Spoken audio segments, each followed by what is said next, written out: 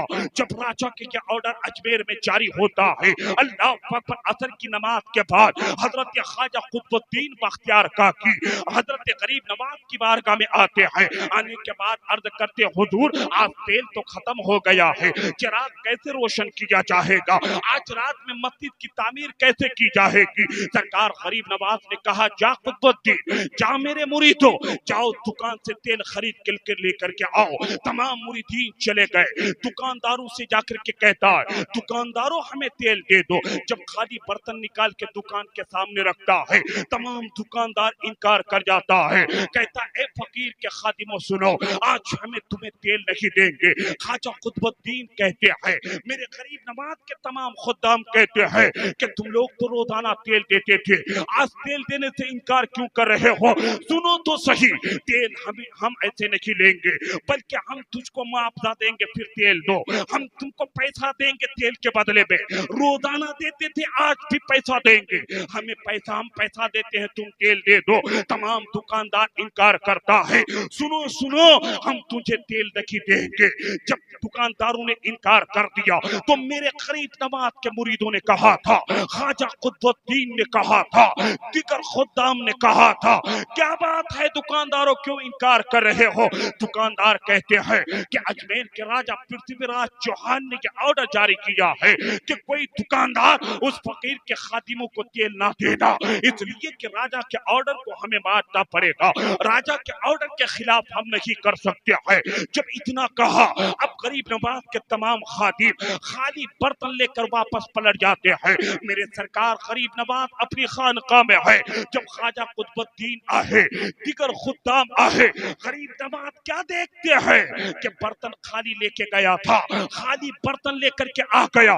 میرے غریب نواز کہتے قطب الدین کیا بات ہے, تم خالی برتن لے کے پہلے جاتے تھے تو اس خالی برتن میں تیل لے کے آتے تھے, لیکن آج بات کیا ہے, تم تیل لینے کے لیے گئے, خالی برتن لے کے گئے, خالی برتن لے کے آئے, آخر بات کیا ہے. خواجہ قطب الدین کہتے حضور پرتھوی راج نے تمام دکانداروں کو منع کر دیا ہے کہ کوئی فقیر کے خادموں کو تیل نہ دینا, اس لیے کہ تیل ہم چراغ میں رات میں ڈالتے ہیں, پھر اس روشنی کے ذریعے مسجد کی تعمیر کرواتے ہیں. اس لیے راجا نے سوچا ہوگا جب تیل ختم ہو جائے گا تو مسجد کی تعمیر نہیں کر پائے گا. اللہ پاک پر اتنا سننا تھا, مغرب کا وقت ہو گیا تھا.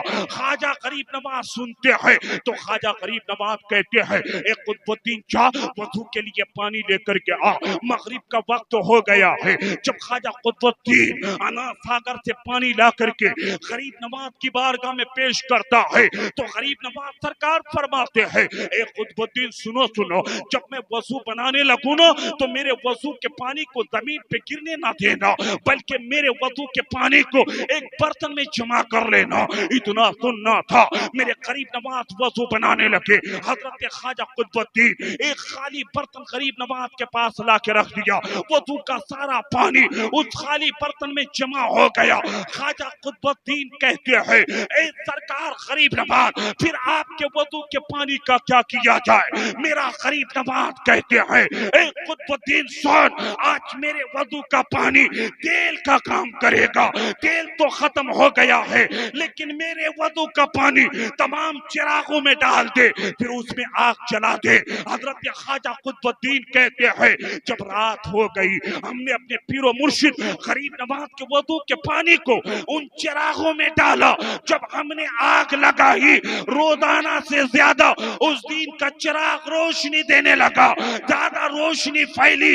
اے لوگوں کہنے کا مطلب یہ ہے کہ جب اللہ نے ولی کے وضو کے پانی میں یہ تاثیر عطا کیا ہے کہ اگر اس میں ڈال دے تو تیل سے زیادہ کام کرے, جب اللہ نے غریب نواز کو یہ طاقت عطا کی ہے تو پھر مدینے والے مصطفیٰ کے پاور کا عالم کیا ہوگا. جب تو شاعر پکار اٹھتا ہے, جب ان کے گدا بھر دیتے ہیں شاہان زمانہ کی جھولی, محتاج کا جب یہ عالم ہے تو مختار کا عالم. اے پیغمبر آدم کے دیوانوں بات سمجھ میں آ رہی ہے؟ اور غور سے سنو, آج شادیاں ہوتی ہیں نا آپ کے علاقے میں, ہم لوگ بارہا دیکھتے ہیں صاحب, شادیوں میں لوگ ڈی جے لا کر کے ناچا کرتے ہیں. نوجوانوں غور سے سننا، آج وعدہ کر کے آپ کو جانا پڑے گا کہ جب آپ بیٹے کی شادی کرائیں گے تو ڈی جے نہیں لائیں گے، بیٹی کی شادی کرائیں گے تو ڈی جے نہیں لائیں گے. ڈی جے بنانے سے آپ کو کیا نقصان ہے پتا ہے آپ کو؟ نبی کی سنت کی ادائیگی ہو رہی ہے اور آپ گانا بجا کر کے آپ شیطان کو خوش کر رہے ہیں.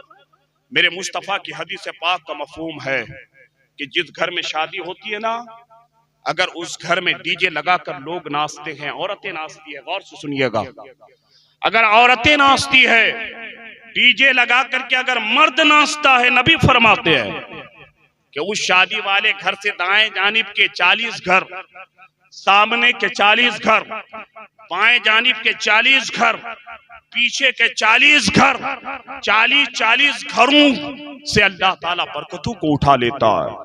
اس لیے ڈی جے نہ بجائیں، ڈی جے لگا کر کے آپ ڈانس نہ کریں، نبی کی سنت کی ادائیگی کریں. اس لیے تو اقبال کہتے ہیں ہمیں کرنی ہے شہنشاہ بطحا کی رضا جوگی، جو ان کے ہو گئے رحمت پروردگار اپنی. لوگوں سلام کو آپ عام کیا کریں. اللہ اکبر. ہمیں سفیر بھائی نے کہا تھا حضرت ہر پہلو پہ گفتگو ہونی چاہیے، اس لیے میں نے آپ سے کہنا چاہتا ہوں سلام کو آپ عام کیا کریں. تم نے سلام کا آج مذاق بنا دیا.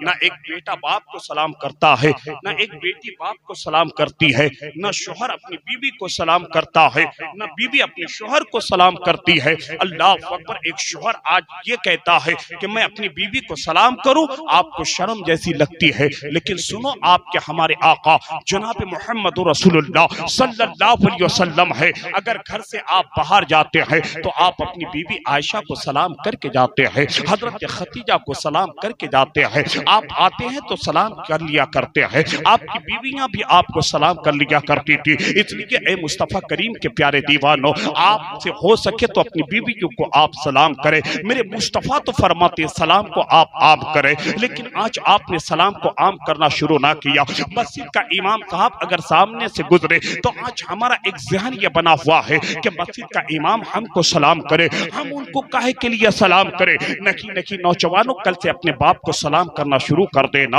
اگر آپ کا بیٹا سلام کرنا نہیں جانتا ہے تو باپ اپنے بیٹے کو سلام کرنا شروع کر دے. میرے مصطفیٰ صحابہ کے بیچ فرماتے ہیں اے میرے صحابہ، سلام کو عام کیا جائے، سلام کو پھیلایا جائے. آج مہینے کے آپ 20,000 کماتے ہیں، دین کے آپ 500 کماتے ہیں، گھر میں آپ کی ترقی نہیں ہے، گھر میں صحیح طریقے سے چولہا تک نہیں جلتا ہے.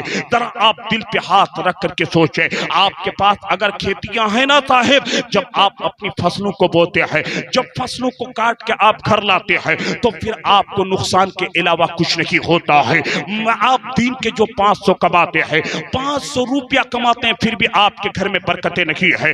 آپ بے چین اور بے سکون کی زندگی آپ گزارا کرتے ہیں. آخر وجہ کیا ہے؟ اتنی بے چینی آپ میں کیوں؟ آج آپ کے فصلوں میں نقصان کیوں؟ اللہ قرآن میں فرماتا ہے ان الانسان لفی خسر. قسم ہے زمانہ محمدی کی کہ انسان گھاٹے میں، انسان نقصان میں ہے. میری بہنوں، پیغام آپ لے کر کے جائے، کل سے اپنے شوہروں کو آپ سلام کر لیا کرے. اللہ اکبر. شوہر کو آپ سلام کرے. جب آپ گھر میں سلام کو عام کریں گے، اگر بیٹا آپ کو سلام نہیں کرتا ہے نہ صاحب، تو آپ اپنے بیٹے کو سلام کرے، آپ اپنی بیٹی کو سلام کرے، آپ اپنی بیوی کو سلام کرے، آپ اپنی بہو کو سلام کرے. 2-3 دن نہیں گزرے گا، اب آپ کا بیٹا آپ کو سلام کرنے کا موقع نہیں دے گا. پہلے بیٹا دوڑ کر آئے گا، باپ کو آ کر کے سلام کرے گا. بیوی 2-3 دن گزرنے کے بعد آپ کو سلام کرنے کا موقع نہیں دے گی، بلکہ بیوی دوڑ کے آئے گی، آپ کو سلام کرے گی. بیٹیاں دوڑ کے آئے گی، آپ کو سلام کرے گی. بہو دوڑ کے آئے گی، آپ کو سلام کرے گی. صحابہ عرض کرتے ہیں یا رسول اللہ، جس گھر میں سلام عام ہوتا ہے اس گھر والے کو فائدے کیا ہے؟ اگر آپ ترقی کی زندگی گزارنا چاہتے ہیں، سکون کی زندگی آپ چاہتے ہیں، تو نبی کی اس حدیث پہ آپ عمل کر لیں. جب صحابہ نے کہا یا رسول اللہ، جس گھر میں سلام عام ہو تو اس گھر میں کیا فائدے ہیں؟